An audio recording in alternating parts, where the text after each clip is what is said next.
Recovery point ആദ്യം പറഞ്ഞു പോവാം. എപ്പോൾ ഓഫ് റോഡിങ്ങിന് പോകുമ്പോഴും ഫസ്റ്റ് വേണ്ട സാധനമാണ് റിക്കവറി പോയിൻറ്റ്സ്. ഒരു കൺഫ്യൂഷൻ എപ്പോഴും ഉള്ളത്, ഈ കാണുന്ന പോയിൻ്റ് ഇതിനെ ടോ ഡൗൺ പോയിൻ്റ് എന്ന് പറയണത്. മാനുവൽ ബുക്കിനകത്ത് ഇതിനകത്തൊരു റേറ്റഡ് ഫിഗർ തന്നിട്ടില്ലെങ്കിൽ ഇത് നമുക്ക് ചെയ്യാൻ പാടില്ല. ഇതിൻ്റെ മെയിൻ പ്രശ്നം എന്താണെന്ന് വെച്ച് കഴിഞ്ഞാൽ ഇവിടെ ഒരു വെൽഡിങ് വരും. വെൽഡിങ്ങിന് റേറ്റ് ചെയ്യാൻ പറ്റില്ല. റേറ്റ് ചെയ്യുന്ന വെൽഡിങ്ങുകളുണ്ട്, പക്ഷേ ഇതൊക്കെ വെറുതെ വരുന്ന വെൽഡിങ്ങുകളാണ്. ഇത് നമ്മൾ 5 ടണ്ണൊന്നും കയറ്റാനുള്ള കപ്പാസിറ്റി അതിനില്ല. ഇത് ഷിപ്പിൽ ടോ ഡൗൺ ചെയ്യാൻ ടോ പോയിൻ്റായിട്ട് മാത്രം യൂസ് ചെയ്യുന്ന സാധനമാണ്. ഇതാണ് റിക്കവറി പോയിൻ്റ് ഫ്രണ്ടിലെ. ഇതുപോലെ ബോൾട്ടഡ് ആയിരിക്കും മിക്കവാറും. മിനിമം 3 ബോൾട്ട് വരും. 3 to 5 ബോൾട്ട് വരുന്നതിനാണ് 8 ടണ്ണൊക്കെ വരുന്നത്. ബാക്കിലെ റിക്കവറി പോയിൻ്റ് എന്ന് പറയുന്നത് ടോ ബാർ. ടോ ബാറിൽ 2 കണക്ഷനുകളാണ് വരുന്നത്. ഒന്ന് ഇതാണ് ടോ ബോൾ പോയിൻ്റ്.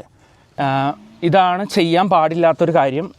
ഇതും റിക്കവറിയും 4 വീൽ ഡ്രൈവായിട്ടൊരു ബന്ധമില്ല. ഈ സാധനം ക്യാമ്പ് ട്രെയിലറുകൾ അതല്ലെങ്കിൽ നമ്മൾ ടോയിങ്ങിന് മാത്രം ഉപയോഗിക്കുന്ന സാധനമാണ്. ഈ സാധനം നമ്മളുടെ മിക്സിനകത്ത് പാടില്ല. ഇതാണ് ഹിച്ച്. ഇത് പല രീതിയിലുള്ളത് വരും. ഒറ്റ സിംഗിൾ ഹോളുള്ളത് വരും, ഡബിൾ ഹോളുള്ളത് വരും. ഡബിൾ ഉണ്ടെങ്കിൽ നല്ലതാണ്, 2 സൈഡിൽ നിന്ന് ഹോളുകളുണ്ടെങ്കിൽ നല്ലതാണ്. നമ്മൾ വണ്ടി നിൽക്കുന്ന ആംഗിൾ വെച്ചിട്ട് എല്ലായ്പ്പോഴും ഇങ്ങനെ ആയിരിക്കില്ല നമുക്ക് പിടിപ്പിക്കാൻ പറ്റുക. ഇങ്ങനെയും പിടിപ്പിക്കാം. ഇപ്പോൾ സൈഡിൽ നിന്നാണ് പുള്ള് വരുന്നതെങ്കിൽ ഈ ഒരു രീതിയിലായിരിക്കും പിടിപ്പിക്കേണ്ടത്.